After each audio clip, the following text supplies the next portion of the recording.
мною принято решение о проведении специальной военной операции. We are under attack. It is an attack against Western democracies and on the institutions that bind them. What Russia's much more interested in doing is depicting the West as a failure.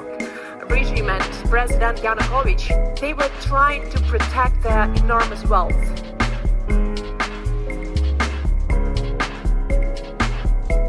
This is Kremlin File. Hi, everybody. Welcome to Kremlin File. And today we're welcoming Evelyn Farkas. Hello, Evelyn. Hello, Monique. Thank you for having me. Thank you so much for coming on. Yeah, exactly. We're really excited about this conversation we're going to be having. It centers very much around a lot of larger geopolitical considerations that are around the war. All right, that Russia's war of aggression in Ukraine, and you're the perfect person, to talk about this, having this conversation with us. To many people, Evelyn, I'm sitting here in Europe, you guys are over there on the other side, but I do get a sensation from a lot of people that they feel that this war is very far away from their own interests, right? This is the kind of, I'm talking about normies, people who are not jumping in, the way that we do. But I'd like to ask you to talk a little bit about the general geopolitical, landscape that we're dealing with, and especially what is Ukraine's strategic significance. Why, for example, should the United States and Europe, all of us, be there to bolster Ukrainian sovereignty? Yeah. So first of all, I think it's really important for people to recognize that we live at a particular time in history, but that means that there was a lot of history that came before us. We fought 2 world wars. The Second World War was so brutal. We had something that most Americans understand from what they learned growing up, the Holocaust.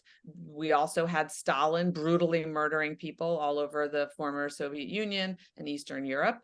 We had a lot of people being killed based on their identity. And we came out of World War II saying, okay, we need a new system, because clearly we had World War I, we set up a system, it didn't work because we had World War II again. So no more global war. And that's why we created the United Nations. And the United Nations is not perfect. We know there's still war, right? But has there been a world war since World War II, since we set up the UN? No. And we have had genocides, we have had brutality, we've had human rights violations. But the idea also coming out of World War II was not just to set up a United Nations that would say you cannot invade countries, that you have to respect boundaries, because that was the big issue in both world wars, was fighting over who controlled what land and what people. The second part of it was the brutality of the wars and the way that people had been murdered, innocent civilians who were not participating in the war. We said, okay, never again. And we set up the Geneva Conventions and a whole set of rules about how wars would be fought and how citizens inside of countries should be treated. If you get to keep your borders, Mr. Non-democratic ruler, at least you have to make sure that you respect human rights within your territory. You don't have to be a democracy, but you have to respect human rights. And that's really important for people to understand. They're 2 separate but related things. So I think what happened now is that things changed. Vladimir Putin said, I don't really think this United Nations, this order that we have that's worked since World War II, that the Soviet Union accepted, that China accepted, that the United States accepted, that the China and the United States still accept. Russia said, you know what, it's not working for us anymore. We're going to invade Ukraine. And in 2014, basically, Vladimir Putin said, I want to recreate the former Soviet Union, the Russian Empire, create a Novorossiya, he called it, right? He was an imperialist. And he said, I'm going to use military force to change the boundaries for the first time since World War II, seize Crimea, and then started another war in another part of Eastern Ukraine in order to destabilize the Ukrainian government, hoping to eventually take over Ukraine. The international community, of course, responded as you would expect, saying, hey, wait a minute, that's illegal. And there were UN resolutions, and we had a majority of states within the United Nations saying that's illegal, Vladimir Putin, you shouldn't have done that. Of course, it didn't stop him. The United Nations doesn't really have a big enforcement capability outside of what the member states bring, which is where the United States comes in. So we said, okay, well, the Ukrainian people have the right to their boundaries. They have the right to their sovereignty. They have the right to decide whether they want to be part of the EU or NATO. But first and foremost, they have the right to their boundaries, to their sovereignty. So we provided assistance to Ukraine together with our NATO allies, with our Asian allies even then. Although some of that was and it was actually non-military at the time. But we said that if we don't defend Ukraine, Russia will get away with essentially successfully challenging the international order. So that's the answer to your question is, why does Ukraine matter? Because it's a test case. If we let Vladimir Putin take over Ukraine by force, other countries, other leaders will try to do the same thing. And the first among them is China in the case of Taiwan, because China believes that Taiwan belongs to China. Okay. In fact, I agree with everything, okay, that you've said. A lot of times it's difficult to, let's say, get that message across, right, to a lot of people. They cave into all of the populist rhetoric, a lot of the Russian disinformation that's out there, and the kind of narratives that they are disseminating across all our social media platforms. This challenge, right, to the rules-based order that you've just talked about. If, let's say, some of those countries begin to step away from let's say, supporting Ukraine in all, let's say, choosing not to back, Ukraine, even in a neutral stance, for example, what kind of scenario, which to me would be a nightmare, but what kind of scenario are we looking at if Russia manages to take hold of Ukraine, entrench itself there? What does it mean for NATO, for example? Right? And for the United States. The United States is, the most important partner in the NATO alliance. Can you talk about that a little bit? I mean, it's a nightmare scenario, but can you talk about that? No, it's the part, because I spoke for so long before, I didn't actually bring it all the way back to the United States and the American people and the everyday American. But why it matters is because if Vladimir Putin can hold on to Ukraine, he's not going to be satisfied just with Ukraine. He's already said he has a neo-imperial vision. He wants to take Republic of Georgia, which is 20% occupied by Russian forces, but he will seize it entirely. He will take Moldova, because that also independent country, but used to be part of the Soviet Union. And he will then turn towards NATO, because he knows that the only challenge that he faces militarily and politically, frankly, is coming from NATO, and he wants to break our alliance. And so what will he do? He will probe us. He will see if I attack Poland somehow, either with, irregular forces, or a missile goes in, or something like that, what will they do? Will NATO rise up and essentially fight Russia, or push Russia back, or challenge Russia? Or will NATO say, "Oh boy, we're too worried. We don't want to have a conflict with Russia"?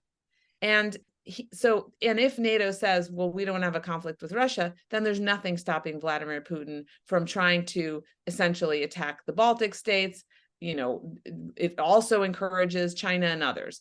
And if NATO gets attacked and we do the right thing, which is to say, you cannot take over Poland, then the United States will have to send forces to defend our NATO allies, which we should do, because if Putin can cow NATO into submission, if Putin can make NATO say, okay, we surrender, Putin will continue to come after the United States. I think what Americans need to understand is that Vladimir Putin never stopped interfering with our politics. He's all over our social media. All the disinformation that we experienced during COVID, that's still out there being run by the Russians.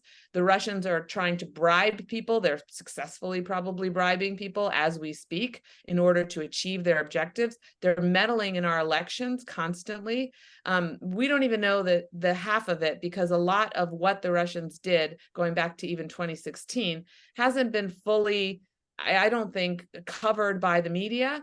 hasn't been fully discovered. I think we will only know, frankly, once we see the Kremlin archives, much as we did after the Second World War. So Russia is a very real threat to our democracy and our way of life. And that's another reason why, if we can defeat Putin in Ukraine, we will save ourselves a lot of distress and perhaps financial and certainly perhaps human lives.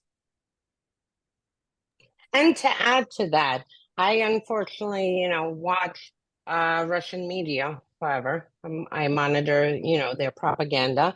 And I mean, I don't know, probably over the past decade, they have played out scenarios. I mean, on TV, on a normal night talk show, of taking Lithuania, of taking Suwalki Corridor, of taking Moldova. So, I mean, it's not that they even attempt to hide it. They tell you what they are going to do. And, it's only a matter of time. I mean, Lithuania is already a NATO country. So then NATO will have a choice and Americans will have a choice. Is it boots on the ground in Europe to defend Europe? Are we going to have another European war, or do we stop it now? Because, I mean, Russia doesn't hide what they want to do. They have been talking about taking Ukraine for a long time. They have been, discussing that Ukraine is a non-existent country for a long time, way before 2022, and frankly, way before 2014. So, yeah, I absolutely agree with Evelyn on this, because we have to. I mean, unless we want to physically go fight a war. Yeah. And can I just say, as somebody who's worked in the defense establishment, I was advising the Supreme Allied Commander of NATO, the same person, head of the European Command. We looked very closely at potential threats, right, to NATO. The number one potential threat to NATO is Russia. So Ukraine is doing us a favor, military threat. Ukraine is doing us a favor by significantly reducing the threat posed by Russia. I mean, don't get me wrong, certainly on the nuclear front, there's still a threat, and certainly there's still a conventional threat, but they're dramatically weakened. So that is another part of when we think about the Ukraine context and how we deal with Vladimir Putin. I don't think he's ready for any kind of challenge, any kind of military confrontation with NATO right now. However, if he succeeded in NATO and he were able to recharge and re-strengthen his military, then he'd be dangerous. So I think we need to defeat him now while he's relatively weak.